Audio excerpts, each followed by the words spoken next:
This video is to finish your basket.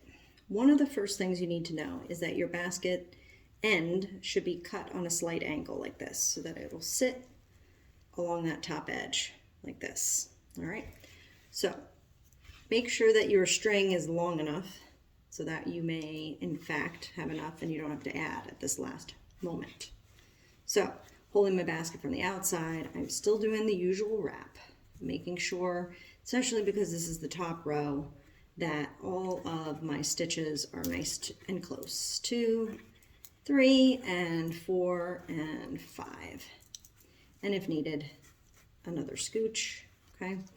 So, a couple of tips for the end. Make sure that the string you're starting with is long enough so you don't have to add. But I might have just cut it to the point where I may have to add some. The other thing is keep your scissors handy because you're going to want to trim any extra string so that it appears as though your basket was made perfectly with no flaws. So do the last stitch, and now I'm just about ready to finish covering the basket. So I've done one more stitch. So at this point, to get to the end, we'll probably just be going in and out through the second row. So you're always, as you've been working up, you've been coming up the side of the basket work, I'm just going to go in and out through this row, taking the string over top and laying it down like this. All right, now one tip that I had mentioned was having your string be long enough so you have enough. Well, in this case, I have not left enough, so I'm going to show you what I would do, and that's often a common mistake that students will make.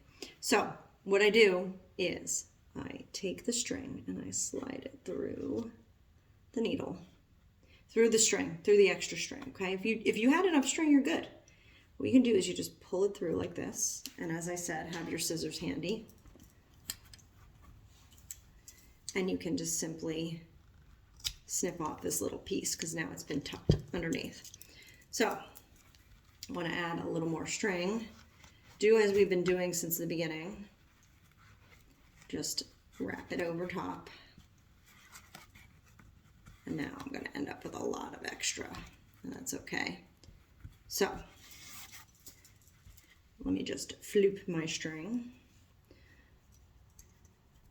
And I'm going to continue as I was. So any extra string that's like poofing out the side, I'm just going in through that row repeatedly, pulling through so that the end of my basket is nice and secure.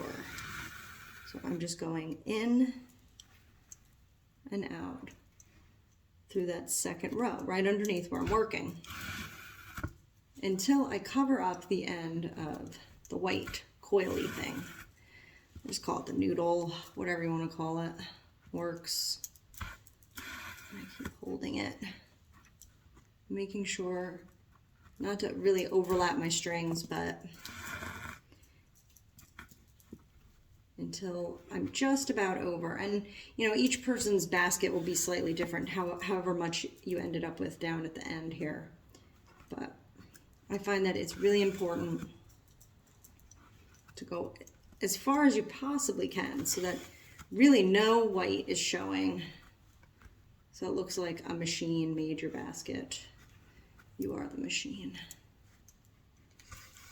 Just keep pulling it through. Maybe that last one. Hold it down nicely. Let's see, one more. And voila. So now what I do is on the inside of my basket, take the string. Okay, here's the string sticking out. I'm just going to take the string and slip it. Let's see if I can show the best way to show it. I'm just taking the string and I'm taking the needle and I'm passing it underneath a couple of these strings until it pops back out. Okay, pops back out. And then I give it a tug gently and pull, pull, pull, pull, pull, pull, pull, pull, like so. And now my string is just tucked underneath there. And believe it or not, you could even undo that and you could restart and keep going and keep building your basket. And voila, finish your basket off. Nice job, guys.